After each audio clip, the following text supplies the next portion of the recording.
ခရရငရုတ်တီးနော်ချူကိုယ်တိုင်စိုက်ထားတာပါရှင်ဆက်ဆက်လေးနဲ့ရမ်းစားမှုကောင်းတယ်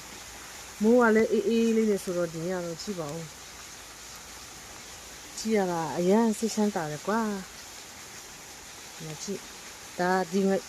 အနီရောင်ကြတော့သူကဒီအနီရောင်လေးပေါ့နော်ဒီအနီရောင်ကြတော့သူကမဲ့ပြီးတဘောကပေါ့နော်ဒီမှာခရရငရုတ်တီးနော်လူချင်းနဲ့လူရှိရင်မာလို့ရတယ်နော်ရောင်းပါတယ်ရှင်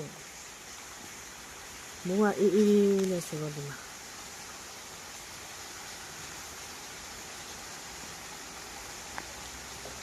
အများကြီးပဲ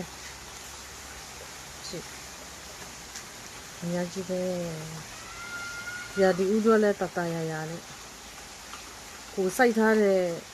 အပြင်လေးပေါ့နော်ငရုတ်တီးပြင်လေးပေါ့အရင်ဆစ်ရှင်းတာလေဒီမှာ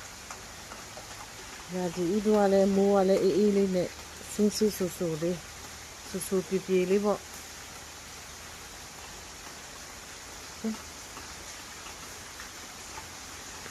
ကြည့်ရတာလည်းအတုနဲ့တူတယ်နော်လှလို့ချစ်စရာလေးရဲ့ငရုတ်တီးရချင်းစားချင်စရာလိုချင်မာလိုက်နော်ရောင်းတယ်နော်ဒါချူကိုလည်းစိုက်ထားတာနော်ဒီမှာโอเคbye bye